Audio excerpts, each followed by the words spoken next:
Welcome to this special spotlight session on lung cancer brought to you by the IHW Council and supported by Roche. I am your host, Dr. Behjat Moini, and today we will be delving into a very critical topic, that is risk factors for lung cancer. And to talk about this issue, we are joined by a very special guest. We have with us Dr. Rajiv Vijaykumar, who's a consultant medical oncology, hemato-oncology, and BMT, BGS Gleneagles Global Hospital. So Dr. Rajiv will be further discussing about the various risk factors for lung cancer and giving us valuable insights on the preventive aspect of lung cancer. Welcome to the show, Dr. Rajiv. Namaste. Thank you.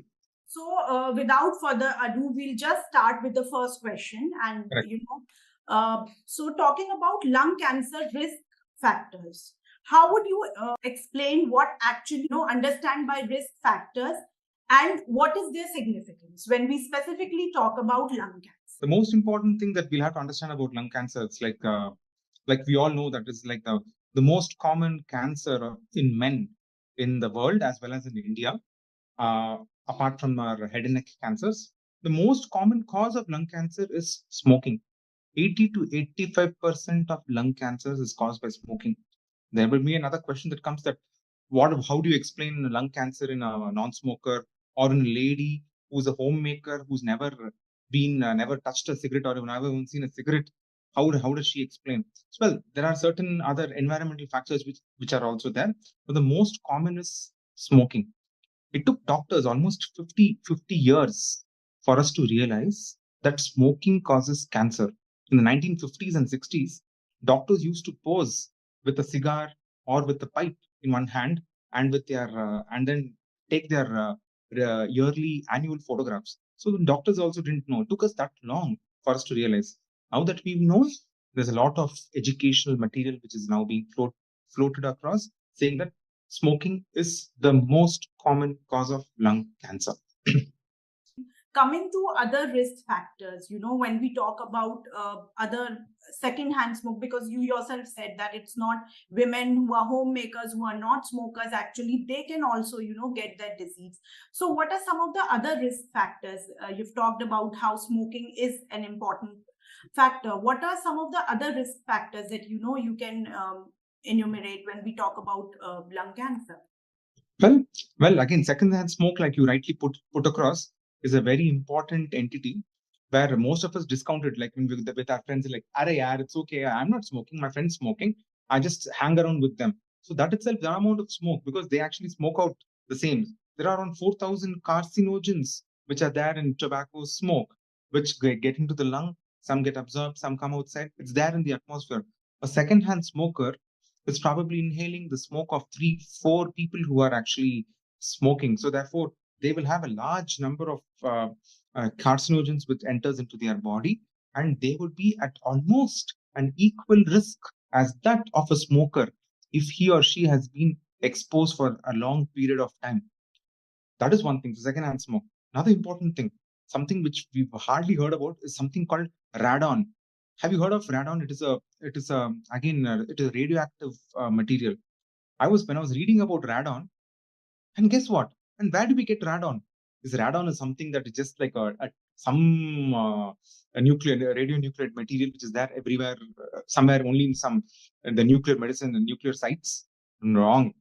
It is there in our everyday, something that we consume on a daily basis. Guess what? Water. Now, where do we get our water from? Most of us, we get it like in Bangalore, we get it from the Kaveri water, or almost 50% of the city is dependent on underground water. Now, what if I tell you that the highest chances of radon contamination or radon exposure for all of us is underground water? This is something a bit shocking. So I was looking up the values. 11.8 becquerel. Becquerel is a unit. Becquerel per liter is the upper limit of normal. Like how we have parts per meter, like you have a PPI in your air quality index. Something similar in the water quality index. You have radon 11.8 becquerel per liter is allowed. You know what is the amount of radon in Bangalore city and in southern India? it is between 58 to 1000 becquerel per liter. That means almost most of us are consuming or more than 10 times the allocated amount of radon, and we do this subconsciously without knowledge. And that is it is like a underlying endemic which no one actually talks about. And I was also trying to see that how can you drink tea without drinking water? You can't keep drinking Bisleri all the time. One solution which they found out is that it is because it is a radioactive material, it has a very short half-life. In 3.5 days, almost most of it evaporates. So the trick is, if you have underground water in Bangalore or in any metro for that matter, is very high quantity, very high levels of radon. Take it up to your upper overhead tank, store it. If you just keep it for 4 to 5 days, all the radon escapes. It's as simple. This is something very vital, ladies and gentlemen. If you are drinking water from an underground source, let it be there in your overhead tank for 3 to 4 days. And the drinking water, let it ensure that it is, even if you put it through an RO, even if you put it through your aqua guard, it is not going to remove your radon. So you just need to let it be, and then after it evaporates by itself. This is, I feel that this is today's talk. This is one of the most important points that people have to take home and grasp.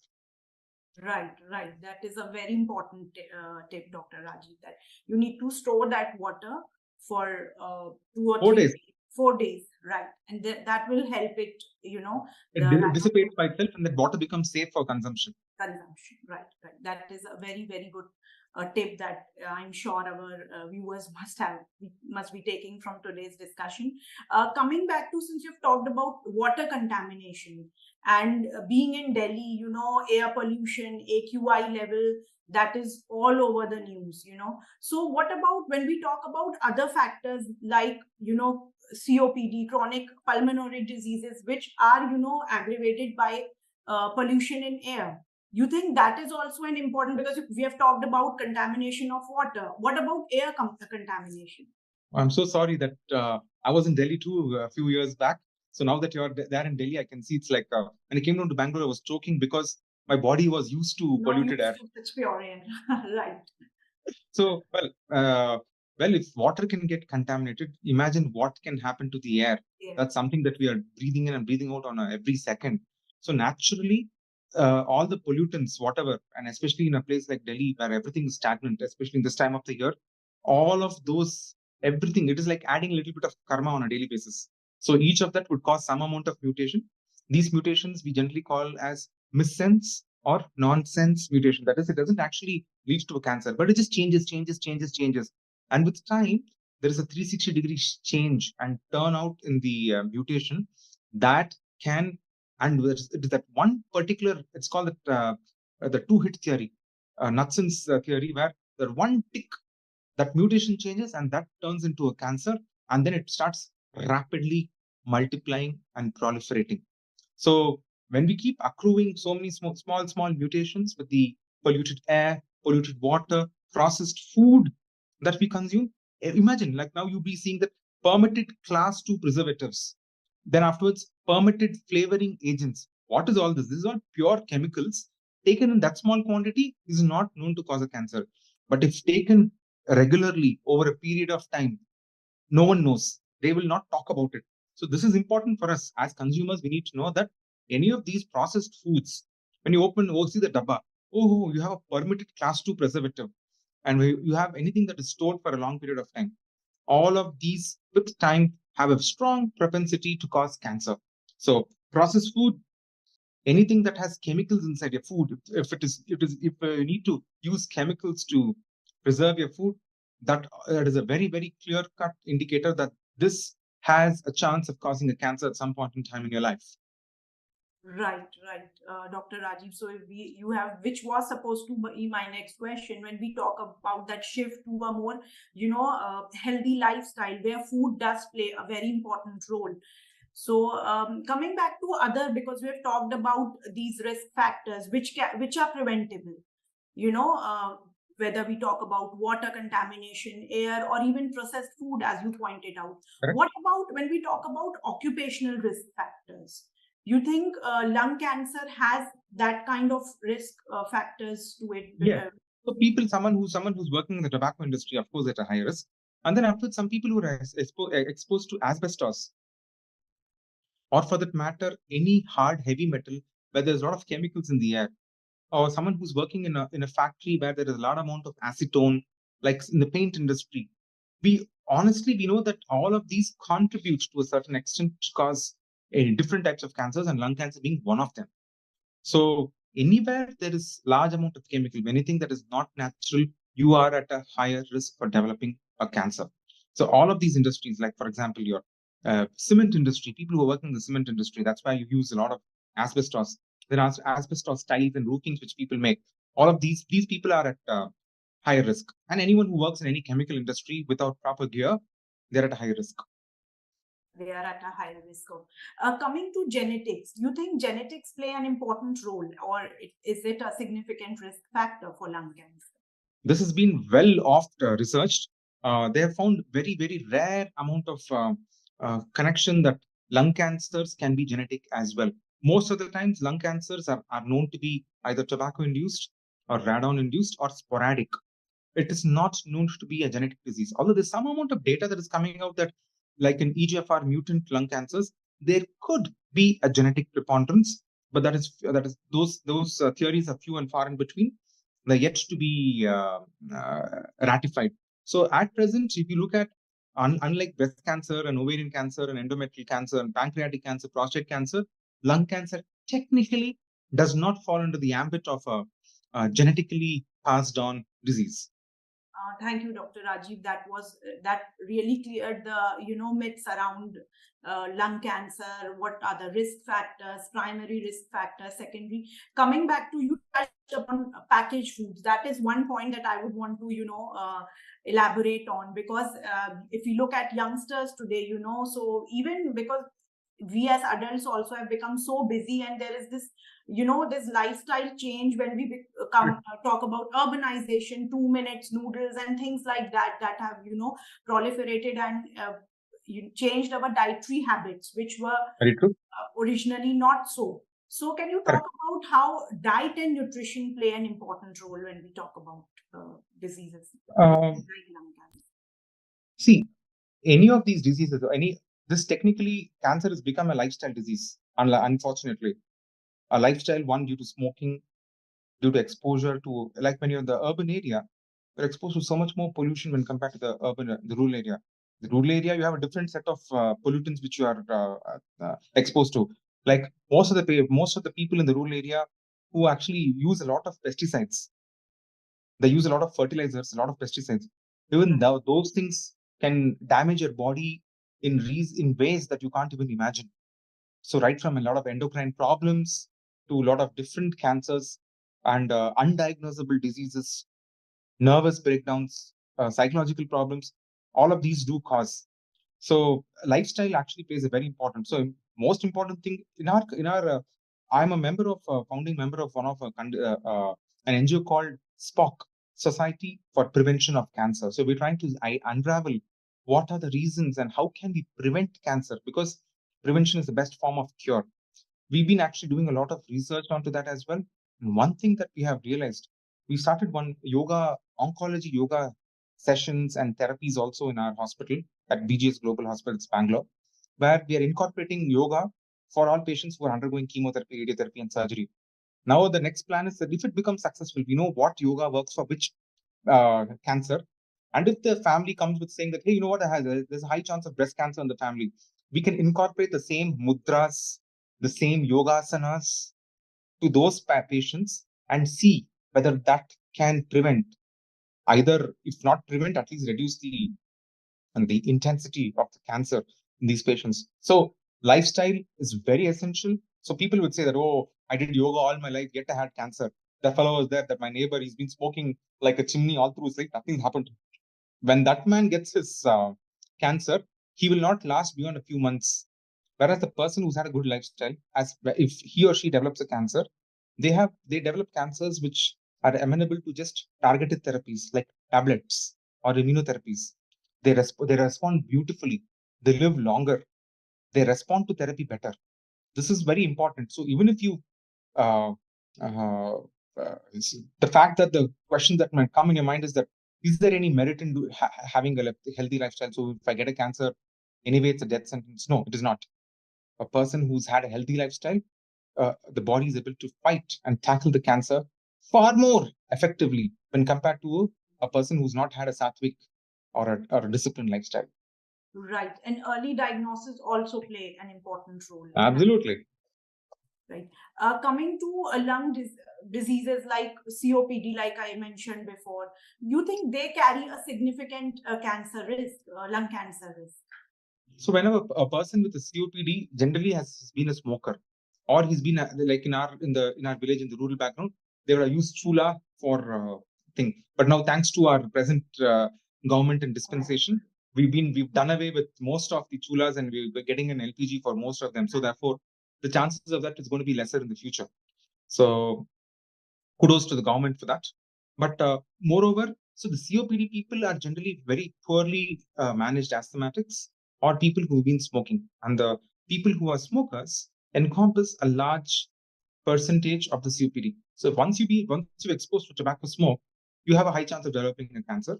And the same thing exists even if you had a COPD. So it's not COPD per se, but the risk factor for COPD is smoking or any of the exposures, or that can put you at a higher risk for developing a cancer.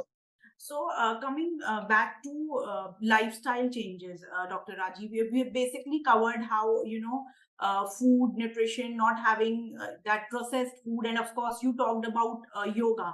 So because I've heard a lot that, you are not supposed to use too much of electronic devices, or, there are a lot of myths associated not only with lung cancer but overall cancer as a disease. When we talk about the Indian scenario, so people are like, oh, you use too much of mobiles that can result in some kind of, even those mobile towers which are there, we see. So do you think there is a connection, or it's just a myth? Undoubtedly, it is not a myth. So even like high tension electric wires, when they actually pass close to your house, they let go of something called non-ionizing radiation. There's an ionizing radiation, which is like from a nuclear medicine, radioactive substance, and there is a non-ionizing radiation. All the towers which are there, just think of it. Nature is the biggest, gives you the best answers. Whenever you have a mobile tower atop your house, you might get a rent of 10,000 rupees per month, but you'll have no birds anywhere close by, because it becomes so difficult for the birds to survive. They would all die. Same thing is happening because we are much more bigger bigger beings. We'll get affected slowly. So That's all. But we'll get affected nevertheless. It's very clearly put over there. Mobile tower, non-ionizing radiation, stay 10 feet away from the radius. He's put it very clearly. He can only put that. If he says that you're going to get cancer, no one's going to allow a mobile tower on top of the terrace. Right. So that's how it is. Anything, too much of anything, yes. Like I told you, my first opening statement, it took 50 years for doctors to realize that smoking causes lung cancer. It might just take us a few more years for us to know the ill effects of long-term mobile phone use or gadget use. It is just a matter of time when we might find out that there's a myriad of different diseases which these could cause. It is a necessary evil at present. We are talking on the cell phone only even now. But when we limit anything to a certain extent, it becomes a boon. If it is done in excess, it becomes a bane and it becomes a curse. We'll have to know how to limit it. Right, Dr. Rajiv. So we have technically talked about air contamination, water, and of course you touched upon soil. Like you talked about how pesticides and that is why organic farm and, organic farming, organic products is becoming a rage these days. But how do we add, contamination at every possible level we have? So as an individual, how do you think a person can, because we are especially talking about creating awareness, so how can individuals manage, that, okay, sedentary lifestyle shouldn't be there, practicing yoga, but of course, anything else that you think can play a very significant role in, preventing, in the preventive aspect of the disease? 95% of us, even if given a complete change, are not going to leave the city and go to the rural lifestyle. You and I have to learn the bitter truth. We have to learn to adapt to this.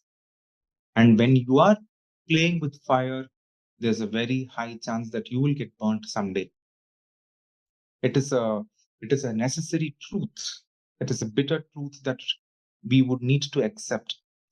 The more that we are with tech, the more we are with pollution, we are with processed food, the more we are with all of these pollutants, we stand a very high chance to develop cancers, cardiovascular ailments, endocrine problems, hormonal issues, and psychological issues as well.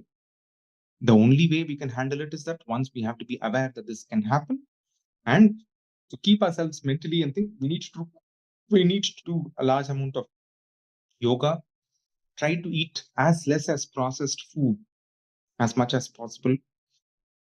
It's the same stuff, whether you talk about diabetes or stroke or hypertension, it finally boils down to the same thing. And go back as much as possible to a traditional way of eating. So what happens is that right from the food that we eat, see, now it should not happen that you and your children, our children, end up eating only cornflakes in the morning and then afterwards have a sandwich. And this is not a traditional food. Whatever is a traditional food, whichever is there in that part of the country, we should go back, explore, identify what our traditional vegetables were. Now, eating only 3, 4 vegetables and saying that I'm vegetarian, I'm vegan, that doesn't solve the issue. You need to identify all the different vegetarian foods or the which our ancestors used to eat, see how we can get them back to cultivate them, consume them for us ourselves and for our children. Only then can we expect our generation and our future generation to be healthy. So when you ask me what is to be done, we need to actually look at these. When you actually go back into the traditional household and the rural household, you will actually see them grow those different small different vegetables, fruits, and they will consume them at small quantities and keep themselves healthy. They will have a different produce for the market, and they will have a different plot of land where they will not use any fertilizer. They'll say, ये तो हमारे लिए है, हमारे बच्चों के लिए है, वो तो बिक्री के लिए है, बाहर का जो वो फसल जो है वो बिक्री के लिए है, वहां तो हम तो छूते भी नहीं उसको, हम तो ये तो यहाँ से जो उगाते हैं हम उसी को खाते हैं. Right. So that's how it is. Even they are well aware of the farmers. They're well aware of what to eat and what not to eat. We are the unpads. We are the illiterates. Right. So very, very rightly you've pointed out, going back to basics is the key when we talk about. Then, Dr. Rajiv, there are certain other lesser known risk factors, because I was reading somewhere that hormone replacement theory and then those, estrogen levels. And so what is your take? Please. Honestly, estrogen levels have been very well implicated for breast cancer, ovarian cancer, and endometrial cancer. In lung cancer, the data is very flimsy. Well, if you actually see, there will be a lot of confounding factors, like what causes an increase in estrogen levels in women. So we have not, because the tumors don't express estrogen receptor as well. So honestly, if you ask me, I have not been able to identify any particular. I looked it up as well.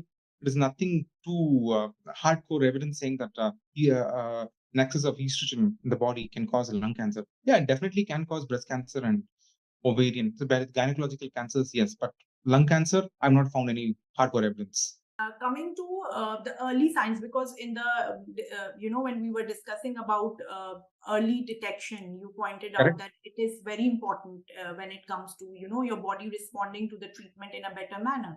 So and I've heard that lung cancer is it doesn't show much symptoms during the initial stage, if we talk about. So what are some of the things that individuals should, especially if they have a history of smoking and things like that, if they have that risk for lung cancer, what are some of the symptoms that they should be actively So we can divide our people into like people who are at risk in the sense of people who are actually known to have known risk factors, that is smoking, that is there, and people who are non-smokers. We can just divide that into those two categories. People who are smokers, they naturally have a higher risk of developing a cancer. And these people, if you've done cross around 10, 15 years of smoking, there is something called low dose CT scans. So rather than so you can keep doing that once every 2 years for us to identify if there's any nodule which is developing. So this had become a fad in the US, then it went out of fashion, then it came back, then went out again, it's come back right now. So you give the low dose CT scan, identify if there are any nodules, And if there are any nodules, then do every 6 monthly scan to keep following it up. And if that shows an increase, we call that a solitary pulmonary nodule.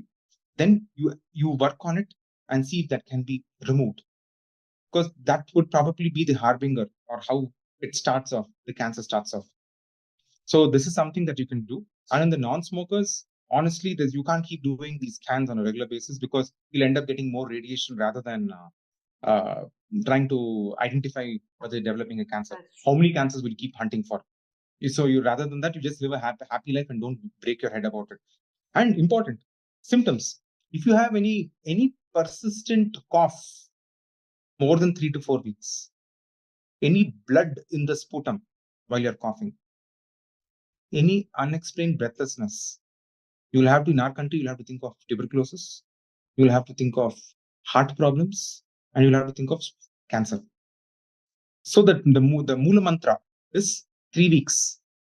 Beyond 3 weeks, if you have any of these symptoms persisting, visit your doctor and get imaging done. Very pointedly, you have talked about how, you can identify the disease in its initial stages. Anything else, Dr. Rajiv, that you would, and especially when we talk about, we have already talked about it so much, but still, like you said, we know about it, but we cannot do anything.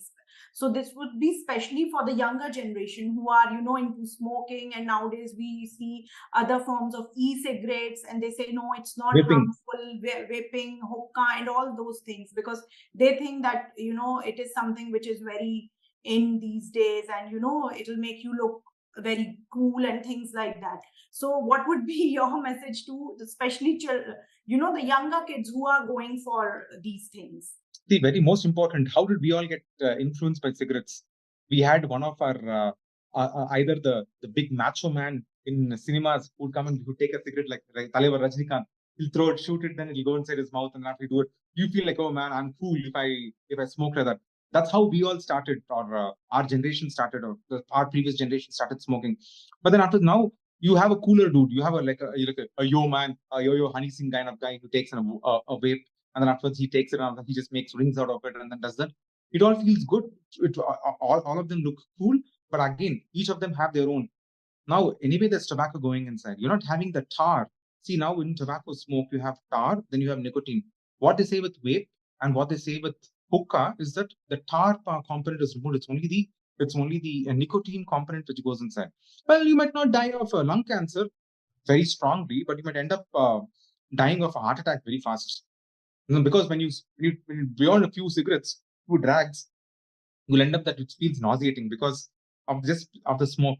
That might not be there with a vape. You might end up over vaping, stimulate your immune system, or not immune system, your adrenergic system so much that might end up having a arrhythmia of your heart. That is a rhythm disturbance, and then afterwards, like we used to say, we used to have fun when we were in college, saying that "dil dak dak karne laga." Basically, it is having palpitations. Right. It's not just when you see a good hot girl. It's also when you're having too much of cigarettes.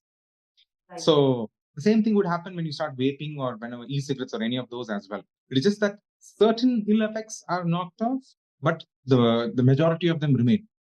So I would strongly say that, it's like, again, it's a lifestyle. You can probably do yoga meditation, which is supposedly not so cool for the younger generation, but the present, if you actually see the younger generation who's like probably 15, 16 years now, that's actually picked on. Again, thanks to our present dispensation, now yoga has become the cool thing. My child does yoga, my child does this, and then all the parents are like so happy. And then it is good to just for all parents to start telling their children that once you do yoga, once you do exercise, you're a cool dude. Right. So you sell coolness through yoga and through pranayama, and life is done. We'll be the torchbearers for the rest of the world. We'll be the Vishwa Guru in that. Right. The Western world is already, is besotted with yoga and, those kinds of things. So that is something that we can teach our youngsters also. Absolutely. So that indeed was an insightful discussion, Dr. Rajiv. But over the course of the discussion, if you think we have missed on something, or you want to add something in your practice, you have seen people, having some misconceptions about lung cancer, about how I have seen people not going for tests, saying, "Arey nahi, फिर तो cancer निकल ही आएगा." We Indians Correct. have that kind of a blockade. So anything else that you would want to share with the audience as a parting note? Perfect. Thank you. It's very important for me, for all of us to listen to this. Cancer is no more a death sentence. It was in the past. Now, with the advent of new drugs, new tablets, new targeted therapies, precision medicine, we are able to identify which mutation exists in a patient and give precise, specific treatment for those cancers. So, therefore, the cancer in stage 4 cancer in many patients has become like diabetes or hypertension. You pop in a pill and carry on with work. We have so many of our patients who are carrying on. We don't even know whether they're, anyone else who sees them will not even know that they're cancer patients. They're just carrying on with life as though nothing has happened. So, of course, there would be some reduction in the longevity, but nevertheless, the quality of life has been fantastic, and longevity has definitely improved multifold when compared to what it was in the past. So, therefore, cancer is no more a death sentence. There are so many diseases which can be treated with precision oncology, with targeted therapy, and sometimes just in the form of tablets, both breast cancer, endometrial cancer, that is uterine cancers, and of course, lung cancers. Right, Dr. Rajiv. So that indeed was an insightful discussion, and I'm sure the viewers took away a lot of relevant information when it comes to risk factors associated with lung cancer. And thank you once again for taking out time from your very busy schedule and joining us today for this very significant conversation. Fantastic. I enjoyed it a lot. Thank you, Dr. Behjat. Have a great day. Thank you. Thank you, Dr. Rajiv. So that was Dr. Rajiv, who has been working with Gleneagles Global Hospital. And thanks for being with us. And I'm sure that our viewers today will take a lot of relevant information on lung cancer. We will see you again in a new session. Meanwhile, take care of your health, stay healthy, stay safe, and keep on following our social media pages. All right. Bye-bye. Jai Hind. Bye.